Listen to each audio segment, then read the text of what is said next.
Good morning students.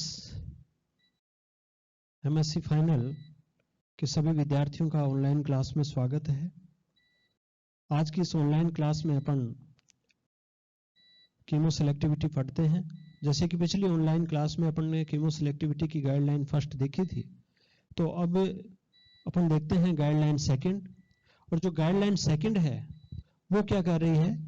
According to guideline second, when one functional group can react twice the starting materials and first product will compete for the reagent. The reaction will be successful only if the first product is less reactive than the starting materials. तो इसके अंदर ये है कि जो यहाँ पर reactant है और रिएक्टेंट से यदि फर्स्ट प्रोडक्ट का फॉर्मेशन हो रहा है और जो फर्स्ट प्रोडक्ट है वो यदि मोर रिएक्टिव है तो रिजेंट, तो फर्स्ट प्रोडक्ट यदि मोर रिएक्टिव है तो रिजेंट है वो उन दोनों के बीच में रिएजेंट के साथ में रिएक्ट होने के लिए जो स्टार्टिंग मटेरियल्स और फर्स्ट प्रोडक्ट है उसमें कंपेट होगा, कंपटीशन होगा, और रिजेंट के साथ में वो रिएक्टेंट रिएक्ट करेगा जिसकी रिएक्टिविटी ज्यादा होगी।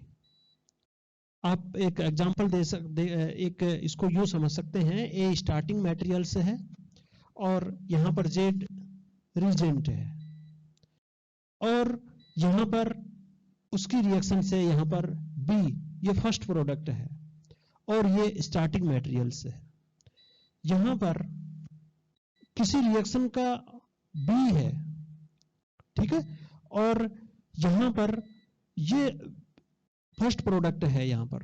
तो यहां पर जो इंपॉर्टेंट थिंग है वो ये है कि बी रिएक्शन के सक्सेसफुल होने के लिए, the reaction will be successful only, ये रिएक्शन सक्सेसफुल तभी हो सकती है जब जो बी है और ए है वो, इसमें क्या लिखा है, will be successful if the first product is less reactive. First product है उसकी रिएक्टिविटी है वो क्या हो, कम हो, और स्टार्टिंग मटेरियल्स की रिएक्टिविटी है वो क्या हो, ज्यादा हो, है ना। आप जैसे पॉली एल्काइलेशन ऑफ बेंजीन से भी आप इसको यूं समझ सकते हैं। एक और एग्जांपल ले लेते हैं। जैसे आप यहां पर, जैसे आप यूं समझिए कि बेंजीन है और बेंजीन का अपन एल्यूमिनियम ट्राइक्लोराइड की प्रेजेंस में यहां पर इसका अपन एल्काइलेशन करवा रहे हैं, और एल्काइलेशन करवाने पर आप जानते हैं कि यहां पर फिंडेल क्राफ्ट्स रिएक्शन है वो होती है, और फिंडेल क्राफ्ट्स रिएक्शन से होने पर यहां पर ये एल्किल बेंजीन प्राप्त होती है।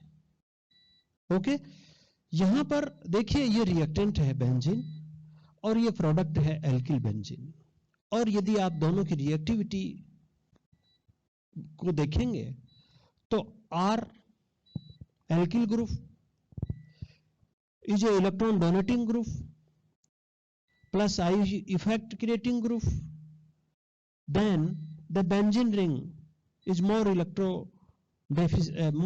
rich species।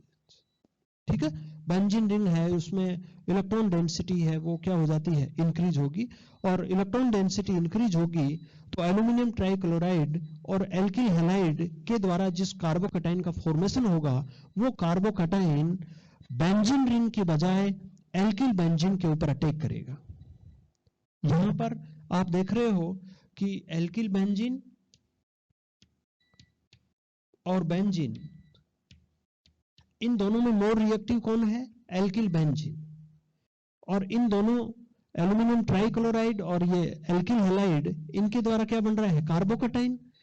अब यहां पर ये जो कार्बोकैटायन बन रहा है ये कार्बोकैटायन है जो रिजेंट है, इसके साथ में रिएक्ट होने के लिए यहां पर फर्स्ट प्रोडक्ट और स्टार्टिंग मटेरियल्स के बीच में कंपटीशन है, और उस कंपटीशन में कौन इस रिजेंट के साथ में रिएक्ट करेगा ये इस बात पर डिपेंड करता है कि मोर रिएक्टिव कौन है, फर्स्ट प्रोडक्ट मोर रिएक्टिव है या स्टार्टिंग मटेरियल्स है वो मोर रिएक्टिव है। तो यदि यहां पर फर्स्ट प्रोडक्ट मोर रिएक्टिव होगा तो फिर फर्दर रिएक्शन होगी और इसके साथ में रिएक्शन होगी और इसके साथ में रिएक्शन होगी, तो यहां पर कार्बोकैटायन या यूं कहें कि एल्यूमिनियम ट्राइक्लोराइड और RX इसकी रिएक्शन होगी, तो फिर यहां पर इस तरीके से R और R इस तरीके से बनेगा। अपना जो डिजायर्ड प्रोडक्ट है वो क्या है, एल्किल बेंजीन। क्योंकि ये मोर रिएक्टिव है, तो मोर रिएक्टिव होगा तो डिजायर्ड प्रोडक्ट का फॉर्मेशन नहीं होकर के पॉली एल्किल एरोमेटिक कंपाउंड्स का फॉर्मेशन होगा, पॉली एल्किल बेंजीन का फॉर्मेशन होगा। तो यहां पर क्या कह रहे हैं कि किसी भी रिएक्शन को सक्सेसफुल होने के लिए क्या जरूरी है, इसकी रिएक्टिविटी कम होनी चाहिए, फर्स्ट प्रोडक्ट की रिएक्टिविटी कम होनी चाहिए, स्टार्टिंग मटेरियल्स की रिएक्टिविटी ज्यादा होनी चाहिए। यदि फर्स्ट प्रोडक्ट की रिएक्टिविटी कम है तो फिर अपना रिएक्शन है वो क्या होगी, सक्सेसफुल होगी। तो यहां पर भी यही लिखा है कि the reaction will be successful only if the first product is less reactive than the starting materials. तो यहां पर इस रिएक्शन में क्या हो रहा है, रिएक्शन सक्सेसफुल नहीं है।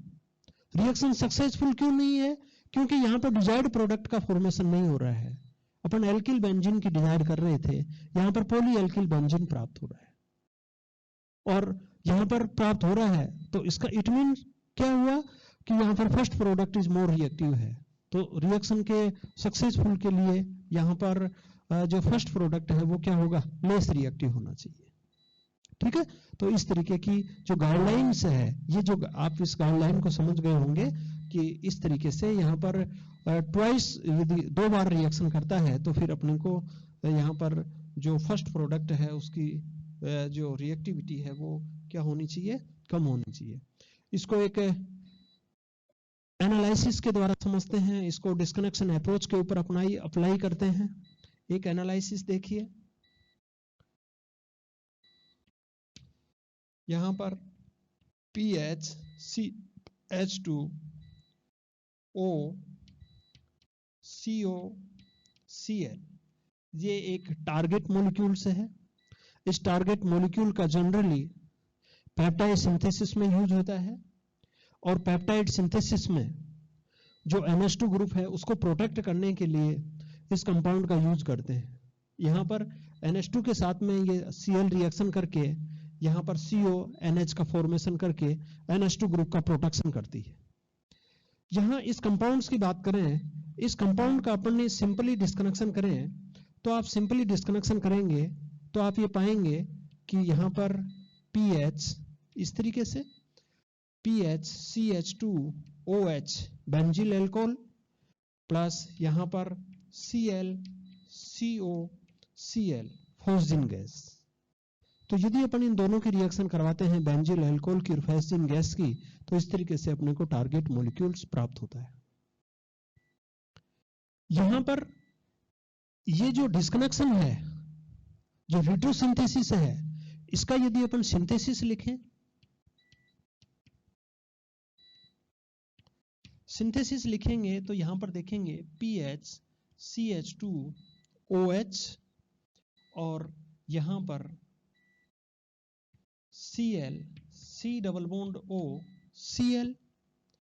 तो यहां पर PHCH2O COCl ये टारगेट मॉलिक्यूल्स, ये जो टारगेट मॉलिक्यूल्स था ना, ये टारगेट मॉलिक्यूल्स और ये इस तरीके से ये जो कंपाउंड है इसका रिट्रोसिंथेसिस है और ये इस कंपाउंड का क्या है, सिंथेसिस है। अब यहां पर अपन कीमो सेलेक्टिविटी को देखते हैं, कीमो सेलेक्टिविटी को समझते हैं। तो यहां पर आप देखिए, ये रिएक्शन को देखिए, इस रिएक्शन के सक्सेसफुल होने के लिए क्या जरूरी है कि जो फोस्जिन है वो बेंजील अल्कोहल के साथ में वंस टाइम रिएक्शन करे। यदि ये 2 टाइम रिएक्शन कर रही है, वंस टाइम रिएक्शन करे तो इस तरीके का प्रोडक्ट बनेगा। और यहां पर अपन देखते हैं कि ये जो प्रोडक्ट है, ये प्रोडक्ट लेस रिएक्टिव है। किसकी तुलना में, बेंजील अल्कोहल की तुलना में, स्टार्टिंग मटेरियल्स की तुलना में। यदि ये प्रोडक्ट मोर रिएक्टिव होता तो ये जो फोस्जिन है वो इसके साथ में रिएक्शन करता, फोस्जिन इसके ऊपर अटैक नहीं करता और इसके साथ में रिएक्शन करता तो फिर डिजायर्ड प्रोडक्ट का फॉर्मेशन नहीं होता, अनवांटेड प्रोडक्ट का फॉर्मेशन होता।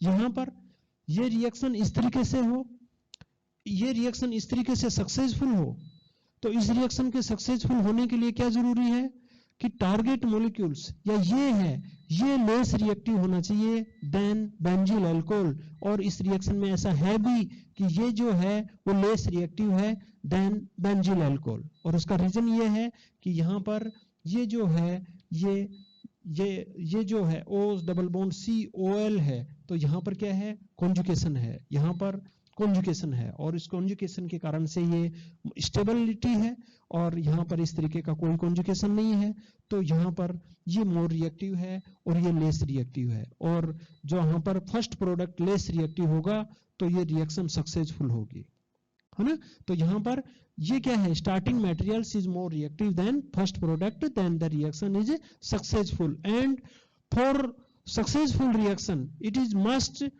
that the first product is less reactive than starting materials. Okay तो ये जो गाइडलाइंस है, इस गाइडलाइंस के अकॉर्डिंग अपन कीमो सेलेक्टिविटी जो सेकंड है, उस कीमो सेलेक्टिविटी सेकंड को अपन इस तरीके से इजीली है वो अपन समझ सकते हैं। तो ठीक है, तो ये गाइडलाइन है वो सेकंड गाइडलाइन से है। थर्ड जो गाइडलाइंस है, थर्ड गाइडलाइन में अपन देखेंगे, जो गाइडलाइन थर्ड है उस गाइडलाइन थर्ड में अपन देखते हैं, इसके अंदर देखिए गाइडलाइन फर्स्ट में तो अपन ने ये देखा कि यदि दो फंक्शनल ग्रुप हैं तो जो मोर रिएक्टिव फंक्शनल ग्रुप है वो रिएक्टिव करता है, गाइडलाइन फर्स्ट हो गई। गाइडलाइन सेकंड में अपन ने देखा कि गाइडलाइन सेकंड के अंदर यदि फर्स्ट प्रोडक्ट है वो लेस रिएक्टिव है तो रिएक्शन है वो क्या होती है, सक्सेसफुल होती है। यहां पर ये गाइडलाइन फर्स्ट और सेकंड है, ये दोनों का ही सॉल्यूशन है गाइडलाइन थर्ड। गाइडलाइन थर्ड क्या बनाती है कि जैसे मान लीजिए यहां पर फर्स्ट गाइडलाइन तो ये है कि कोई कंपाउंड है और उस कंपाउंड में दो फंक्शनल ग्रुप हैं X और Y। X है वो मोर रिएक्टिव है और ये है वो लेस रिएक्टिव है, ठीक है। यहां पर मोर रिएक्टिव और लेस रिएक्टिव है, तो यहां पर अपन देखेंगे एक तो ये हो गया, ये तो गाइडलाइन फर्स्ट है, और मोर रिएक्टिव है वो ही आगे रिएक्शन करके प्रोडक्ट देती है। दूसरा यहां पर ये है कि A प्लस यहां पर C और यहां पर B, तो यहां पर जरूरी क्या है कि B है वो लेस रिएक्टिव होना चाहिए देन A, तभी ये रिएक्शन है वो कंप्लीट होती है। ये दो गाइडलाइन है यहां पर, ठीक है। गाइडलाइन 3 है वो क्या करती है कि यदि अपन ऐसा चाह रहे हैं कि लेस रिएक्टिव है, लेस रिएक्टिव जो फंक्शनल ग्रुप है वो रिएक्शन करे, less reactive functional group reaction करें, more reactive functional group reaction नहीं करें, जबकि रिएक्शन तो कौन करेगा, मोर रिएक्टिव फंक्शनल ग्रुप ही करेगा। परंतु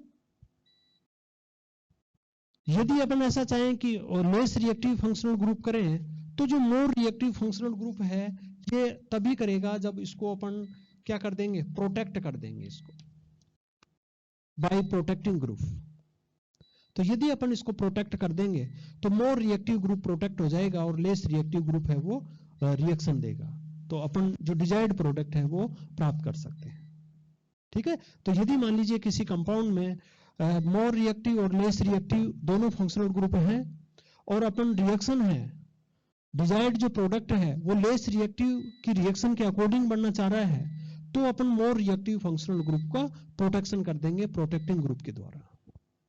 दूसरा ये जो गाइडलाइन है इसमें A और B है, यहां पर B है यदि वो मोर रिएक्टिव हुआ तो रिएक्शन सक्सेसफुल नहीं होगी, और अपन रिएक्शन को सक्सेसफुल करना चाह रहे हैं, तो फिर क्या करेंगे कि जो B है वो यदि मोर रिएक्टिव है तो फिर इसमें भी जो मोर रिएक्टिव फंक्शनल ग्रुप है उसका प्रोटेक्शन कर देंगे, और प्रोटेक्शन कर देंगे तो ये फिर आगे फर्दर रिएक्शन नहीं करेगा, और नहीं करेगा तो ये C है वो A के साथ में ही रिएक्ट होता रहेगा और रिएक्शन है वो क्या होती रहेगी, कंप्लीट होती रहेगी, तो इस प्रकार से आप देख रहे हो कि ये जो गाइडलाइन 3 है, ये guideline 3 two functional group of the guideline 3 explain unfavourable cases from guideline first and second may be solved by the use of protecting group.